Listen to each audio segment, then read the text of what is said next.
This video is on recognizing signs of hurting self or others. This is also going to include warning signs for suicide. Here's a unique question for you. What do you think? How is a 2-year-old who falls in the middle of a pool and is drowning like a teenager who is depressed or suicidal? They have a lot in common. For example, they both need someone to help them, or they will die. They both do not have the skills that they need to help themselves. As a child gets deeper into water, so does a teenager get deeper into the depression. Both can be prevented, and both need some type of professional help. Here are the results of the 2011 North Carolina Youth Risk Behavior Survey. Keep in mind, this is North Carolina youth. Suicide is the third leading cause of the death for teenagers.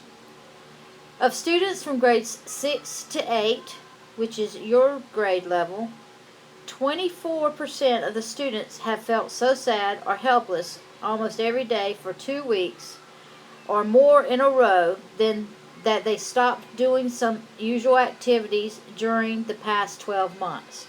Now, this is a sign of depression. This isn't just a bad day. This is over a 2-week period. If it's sadness and hopelessness for that long, they could clinically be diagnosed with depression. 20.8% seriously considered attempting suicide in the past year. That would be 2010. 13.1% made a plan about how they would attempt suicide, and 9.5% reported attempting suicide. Now, as you are beginning to get toward the high school years, next year as you go into high school, these are some statistics that the high schoolers are looking at. 28.3% of students have felt so sad and helpless for 2 weeks. 14.3% considered attempting suicide. 13.5% have made a plan to attempt suicide, and 5.0% reported attempting suicide. Whether it is attempting suicide, being hopeless and contemplating suicide, or at the point where a person is hurting themselves to take away emotional pain, we are looking at depression. Depression is more than just having a blah day. It's more than having normal everyday up and downs. Clinical depression is a medical condition. It is when feelings of sadness, hopelessness, and despair persist and interfere with a person's ability to function. Many adults and teenagers do not realize or recognize the signs and symptoms of depression in themselves or other people. Depression affects all people of all ages. It will affect more than 19 million people every year. Some people experience it only once their entire life, and others may have several episodes of depression. Depression can begin suddenly for no apparent reason, while others are associated with their life situations. Some of those life situations could be abuse, neglect, divorce, financial problems, drug abuse, unemployment, poverty.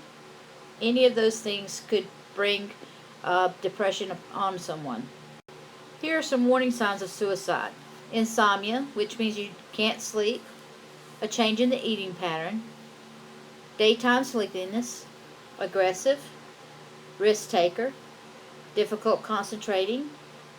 Loss of interest in activities that they used to enjoy. A decline in school performance. And a withdrawal from relationships. Isolation, where they are isolating themselves from other people. Fatigue, which is lack of energy. Feelings of worthlessness, hopelessness, guilt. Beginning to use alcohol and drugs. Frequent thoughts of death. Change in personality. Death themes in all their artwork or written work. And apathy. Statements such as "I wish I was dead" or "nobody cares" are key signs of someone contemplating suicide. Giving away their prized possessions, things that they cherish, planning a suicide attempt, and maybe a sudden lift in spirits because they feel the problem is going to be ended soon. If someone's been depressed for so long and then all of a sudden they're joyful, that should be a red flag for you in seeing that this could be a problem. Now, there's no textbook way of telling a person who is in a deep depression, contemplating suicide. These are just many signs and warning signs that we can be aware of. You may see some in some people and others in others.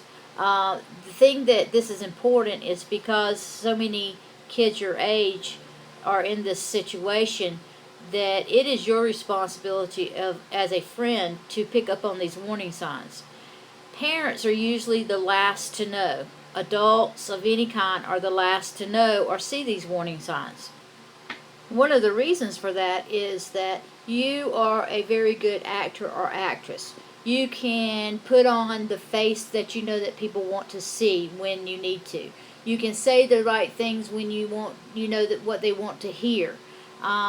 You can be that person that is not really you because you don't want people to know who you really are. Now let's talk a little bit about self-hurting behavior. Self-injury is an act of deliberately destroying your body tissue at times to change the way of feel. In other words, they are deliberately hurting themselves physically to take away their mental or emotional pain. It occurs usually in secret. People hide it from others. It is intentional. It's repetitive. It results in minor or moderate harm, but it is not intended to cause death. People who do self-hurt do not want to die. This is their way of coping with their emotional things that are happening to them. Take a minute and look at this slide showing different types of self-hurting. Many you have heard of, some you have known people to do. Some are quite brutal, but they are all different types of physical hurting behavior.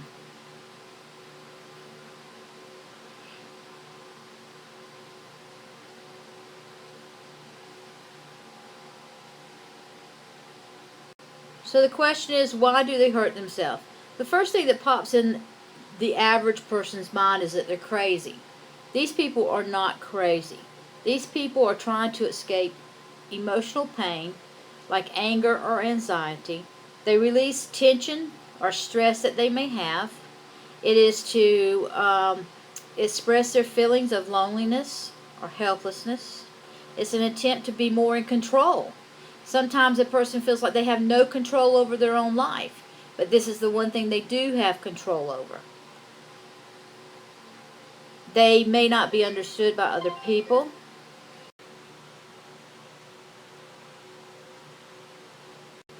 Now, the signs for self-injury are different than those signs for suicide. There are frequent or unpleasant bruises or scars or cuts on the arms, thighs, and abdomen are usually the most widely used areas of the body. Inappropriate use of clothing. For example, they may wear long sleeves in 90-degree weather. Signs of depression. They're very secretive with their behavior. They isolate themselves or are disconnected with socially or emotionally from groups of people. And they may be using drugs. They may have in their possession a sharp object, whether it's a razor or a thumbtack or something that will cut the skin. They have extreme anger or sadness. They are very extreme risk takers. Sometimes that could cause injuries.